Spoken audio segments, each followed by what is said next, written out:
Josh here. We're reading Exodus chapter 22, 16 through 31, and we need to remember God sees all, especially as we cross over to another year.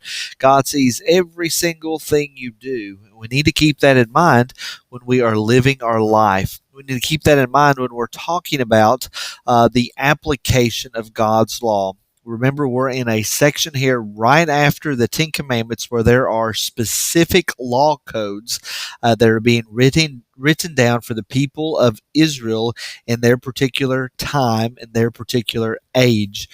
I believe that with the new covenant, with Jesus coming, dying, and rising again, that these particular laws that were written for Israel are no longer applicable to us. We can learn principles from them, but we would call these judicial laws, which have been abolished. If you remember, there are three types of laws. There is the moral law, which would be the Ten Commandments.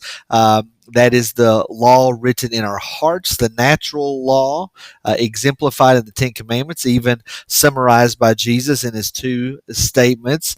You shall love the Lord your God with all your heart, all your mind, and all your strength, and you shall love your neighbor as yourself. There's the moral law there. Then you have the judicial law that is specifically for Israel in their time. That has been abolished with the New Testament.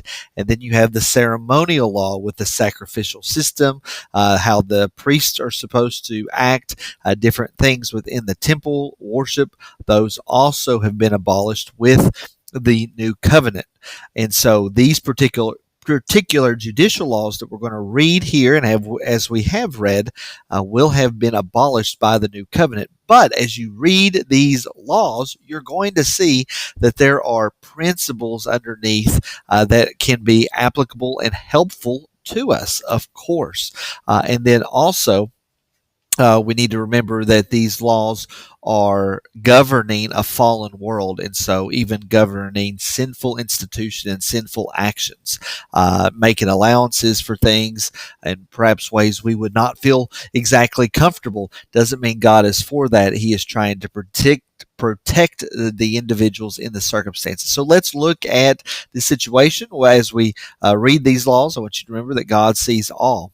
So verse 16, if a man seduces a virgin who is not betrothed and lies with her, he shall give the bride price for her and make her his wife. If somebody seduces someone, then he shall pay what he was supposed to do in the initial time frame anyway, and then she will be his wife. But there's veto power here. If her father utterly refused to give her to him, if he's just a scoundrel and no count, obviously there's going to be something scandalous about this man if he would have seduced her. But it says that he shall pay money equal to the bride price for virgins. By implication, we're saying that she would not have to be his wife. Again, this is written in the ancient Near Eastern culture, with the ancient Near Easterns thinking differently about women. Remember, that's not necessarily what God thinks about women at all. So this one, of course, applying to the seventh commandment, thou shalt not commit adultery, an application of that principle.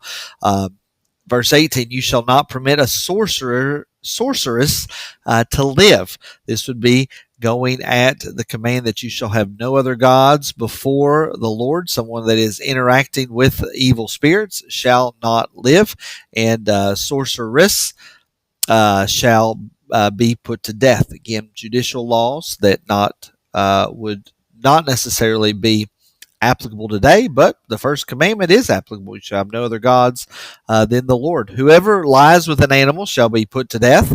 Bestiality was condemned in the Bible and in ancient Israel.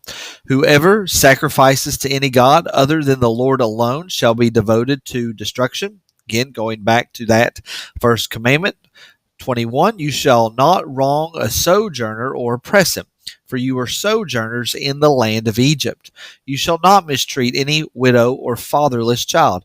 And right here we see Jesus' principle of you shall love your neighbor as yourself. There's a command we need to follow. Love your neighbor as yourself. This is an application for Israel in their time, how is it that you need to be loving your neighbor as yourself, the widow and the fatherless that are around us? They said, if you do mistreat them and they cry out to me, I will surely hear their cry. There's the attitude for us to adopt, is to remember that God sees and hears every single thing we do. So keep that in mind as you live your life, that you are living your life before the Lord.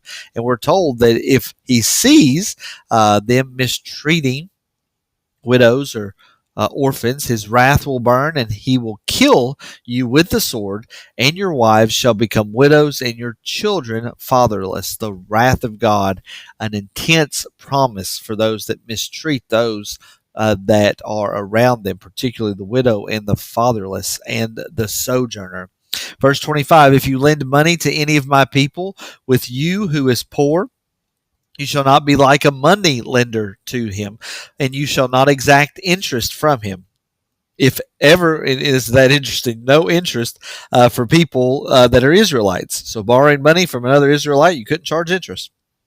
Verse 26, if ever you take your neighbor's cloak in pledge, you shall return it to him before the sun goes down, for that is his only covering, and it is his cloak for his body, and what else shall he sleep? And if he cries to me, I will hear, for I am compassionate. Again, the Lord hears, and here again is the whole idea of loving your neighbor as yourself. Of course, you may be taking pledge, making sure that they're going to follow up with what they're supposed to do, but they're saying there should not be any excessive pressure, that you are family, you are together as one people, as one nation. Verse 28, you shall not revile God nor curse a ruler of your people, going into commandment number 3, you shall not use the name of the Lord your God in vain. You shall indeed respect him, and even cursing a ruler of your people. An implication of that 5th commandment, you shall honor your father and your mother. You shall honor those that are in authority over you. Verse 29, you shall not delay to offer from the fullness of your harvest and from the overflow of your presses. So a command for us to obey in the sense of you shall not delay to offer. You shall not delay to worship the Lord and to recognize that he owns absolutely everything. Don't delay. Just go ahead and assume that it is the Lord's. And in their particular context, the firstborn of the sons shall be dedicated to Israel, or shall be dedicated to the Lord. You shall do the same with your oxen and with your sheep. 7 days it shall be with its mother. On the 8th day you shall give it to me. Verse 31, you shall be consecrated to me. Again, a command for us to follow. We even see a New Testament teaching that we are a holy priesthood. We are a holy nation. We are the Lord's. And so there's the command, you shall be consecrated to me. An interesting way how it is applied in the Israelites' context in the ancient Near East. In order to show that they are consecrated to the Lord, they shall not eat any flesh that is torn by beasts in the field. You shall throw it to the dogs. So this is a way to show that they are separated from the nations around, that they are dedicated to the Lord. I pray that has been a blessing to you, and I'll see you in the next video.